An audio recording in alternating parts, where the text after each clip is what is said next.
Yeah, I tend to talk a lot and be a little it's nervous. over descriptive. Yeah, you're just nervous. And it's normal because, we want to fill in the white noise, right?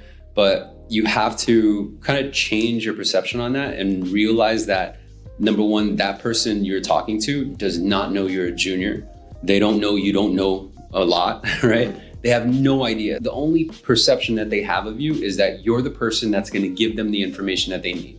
So play to it. When I was young in sales, this one closer, I looked up to him and I was asking him, man, how do you close so much, right? And he said this one thing, he said, less history, more mystery. And I had no idea what he was talking about. And the reason why he told me that is because he would hear me and I would talk so much. I would give so much information. I would say so many things because I was nervous and I wanted to fill in the white noise. But the problem with that is that you're actually planting seeds and thoughts that make the prospect or the lead kind of veer off direction. And so our goal is to guide them, right? So think of it as like you're a tour guide, but not necessarily where you give every single fact about every monument.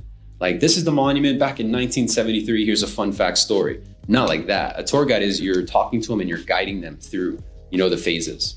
So like the 1003 in itself, it's really, there's a lot of details in there, right? Like, what year did you buy your home? How much did you buy your property? And if you go in order, it will sound like an interrogation. And so I have a video called 1003 Remastered. I think I shared it with the group. It's a good way to kind of understand like how to make the 1003 application a conversation, because you don't need all the full details right up front, right? I don't need to know exactly what their title is. I don't need to know the address of their employer or the phone number of their employer.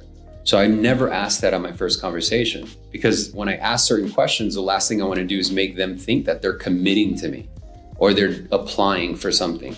Because again, the message right up front is, let me ask a few basic questions before I even move forward. So that's what they want to hear, because they don't want to move forward with you. That's why they're defensive and saying, I don't have any time. They don't want to hear a sleazy, slimy pitch.